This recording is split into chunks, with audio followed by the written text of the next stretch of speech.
One of the world's biggest, if not the biggest, events for actors, the Academy Awards, will take place next March. The anticipation is already mounting, and potentially competing in the Best Foreign Language category will be Korea's HAEMOO.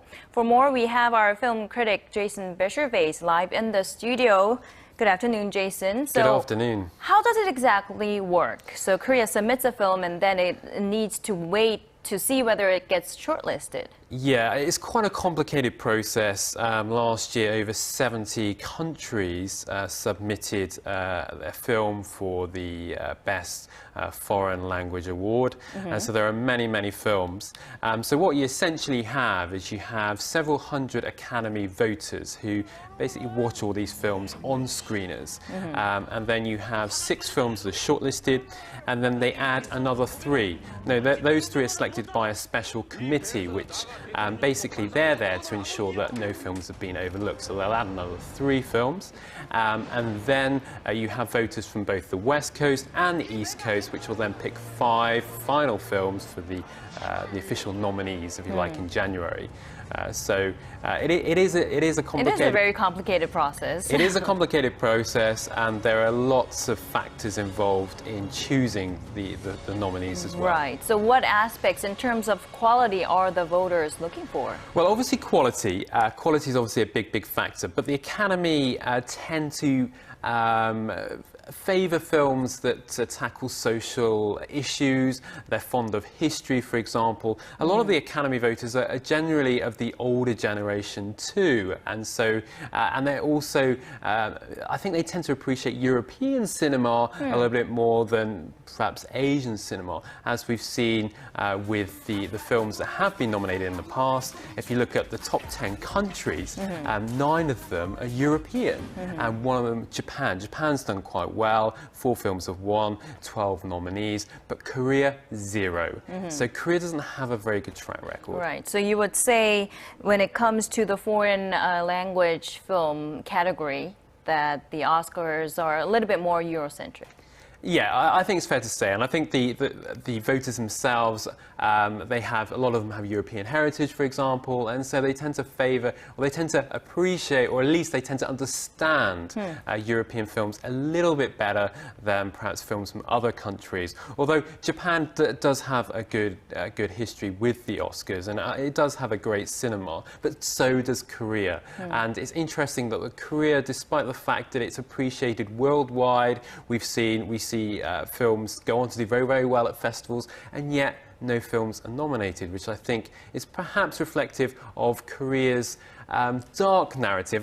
Dark narratives. A lot of the films that do get chosen for the submission for the Academy Awards are quite dark. Pieta, for example, by Kim Ki-duk, went on to win the Golden Lion of Venice, and yet it didn't get a nomination. And to be honest, I was expecting it not to get a nomination because it's just so dark. And HAEMOO is also dark. Oh, so do you think HAEMOO still has a fair chance in being nominated? It's a long shot.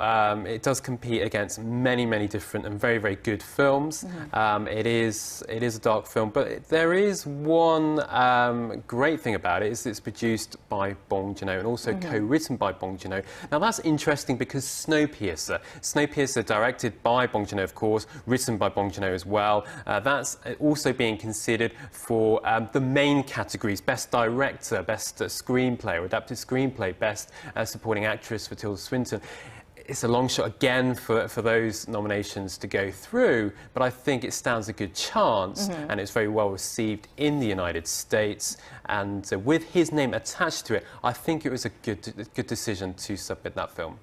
So the reason why HAEMOO was being submitted by Korea is because perhaps the name brand of I think it's a factor, but also I think it was also very well received at the Toronto International Film Festival, where it premiered. Well, the international premiere was a gala presentation, so it had a big spotlight there. And I was actually there for the festival, and it was very well received. Okay. So I think that's also a big factor too. All right. So apart from director Bong, which Korean director do you think has a fair chance of having a movie nominated in the Oscars Best Foreign Language Film then? I think Lee Chang-dong. I think Lee Chang-dong's social conscious narratives, his films are very, very aware of the surroundings and the matters that they try to deal with, his films try to deal with. And I think if he makes a masterpiece, and I think he's a very consistent director, and I think if he can get... The crucial thing with Lee Chang-dong is that he gets the funding. It's very difficult for him to get the funding for his films. I think if he gets adequate funding, a decent budget, I think he could produce a film that will go on to win awards at festivals, get that exposure, so when the Academy receive the screeners, they're like, oh, okay, this film's gone on to win many awards, and so that kind of helps give it exposure and yeah, it gives it a bit of a push, which the films do need. And you said the results will come out, or I mean, HAEMOO will be able to find out whether it gets nominated or not in January? Yeah, ultimately, we'll all know in January as to the final shortlist. They may actually cut it down in the meantime, because you've got 70-odd films that have been submitted, so that may be cut down. But yeah, ultimately we'll hear in January as to whether it's been nominated or not. I'm hoping it is. I'm hoping it is. I'm really, really hoping it is, because I think it deserves to be nominated. It's the best commercial film of the year, but we'll have to wait and see. Some people maybe felt A Girl at My Door, which is also a very, very good film. In fact, probably a better film, but I think they made the right decision with this film, HAEMOO, because it's got Bong Joon-ho's name, and it was also very well received in Toronto, which obviously is in North America, which is where the Oscars happen. Okay, all right. Come January, we will find out the results. Thank you, Jason, for dropping by today and bringing us all these stories. Thank you for having me.